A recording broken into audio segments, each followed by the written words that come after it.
Triple R తర్వాత NTR craze pan India range కు పెరిగింది. ఆ తర్వాత కొరటాల శివ దర్శకత్వంలో చేసిన దేవరాతో పాన్ ఇండియా లెవెల్లో ఓ మోస్తారుగా సత్తా చాటారు.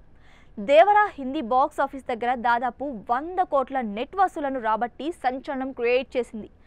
ఈ సినిమా తర్వాత ఎన్టీఆర్, అయాన్ ముఖర్జీ దర్శకత్వంలో యష్ రాజ్ ఫిలిమ్స్ పతాకంపై ఆదిత్య చోప్రా నిర్మిస్తున్న భారీ ఇండియన్ మల్టీ స్టారర్ వార్ 2 చేస్తున్నారు.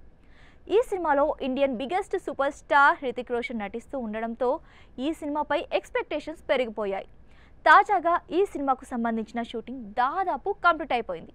ప్రస్తుతం ఈ సినిమా పోస్ట్ ప్రొడక్షన్ వర్క్ నడుస్తూ ఉంది. తాజాగా ఈ సినిమాకు సంబంధించిన టీజర్ను ఈ నెల 20న ఎన్టీఆర్ బర్త్డే సందర్భంగా రిలీజ్ చేయాలనే ప్లాన్లో ఉన్నారు. ఈ సినిమాలో ఎన్టీఆర్ పాత్ర ప్రతినాయక ఛాయలు పోలి ఉంటాయనే టాక్ నడుస్తోంది. తాజాగా 1 నిమిషం ఉన్న పూర్తి యాక్షన్ ప్యాక్డ్ టీజర్ రెడీ అయిందట. ఈ సినిమాలో తారక్ డ్యూయల్ రోల్ చేయనున్నట్టు సమాచారం. త్రిబుల్ ఆర్తో నాటు తరహాలో ఎన్టీఆర్, హృతిక్లపై ఓ సాంగ్ ఈ సినిమాకు హైలైట్గా నిలవనుందట.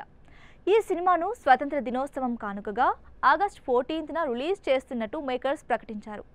ఎన్టీఆర్ ఇతర సినిమాల విషయానికి వస్తే ప్రస్తుతం ప్రశాంత్ నీల్ దర్శకత్వంలో ఓ సినిమా చేస్తున్నారు. దీనికి డ్రాగన్ టైటిల్ పరిశీలిస్తున్నారు. ఇప్పటికే ఈ టైటిల్ను ఫిల్మ్ ఛాంబర్లో రిజిస్టర్ చేయించారు. ఎన్టీఆర్ లేకుండానే ప్రశాంత్ నీల్ ఈ చిత్రాన్ని రామోజీ ఫిలిం సిటీలో వేసిన కోల్కతా సెట్లో షూటింగ్ స్టార్ట్ చేసిన సంగతి తెలిసిందే కదా. ఈ సినిమాను కోల్కతా బ్యాక్డ్రాప్లో 1970-1980 నేపథ్యంలో తెరకెక్కిస్తున్నారు. రీసెంట్గా ఎన్టీఆర్ ఈ సినిమా షూటింగ్లో పాల్గొన్నారు. ఈ సినిమా జూన్ 25న రిలీజ్ చేస్తున్నట్లు ప్రకటించారు. దీంతో పాటు ఎన్టీఆర్ దేవరా సీక్వెల్ సినిమా చేస్తున్నారు.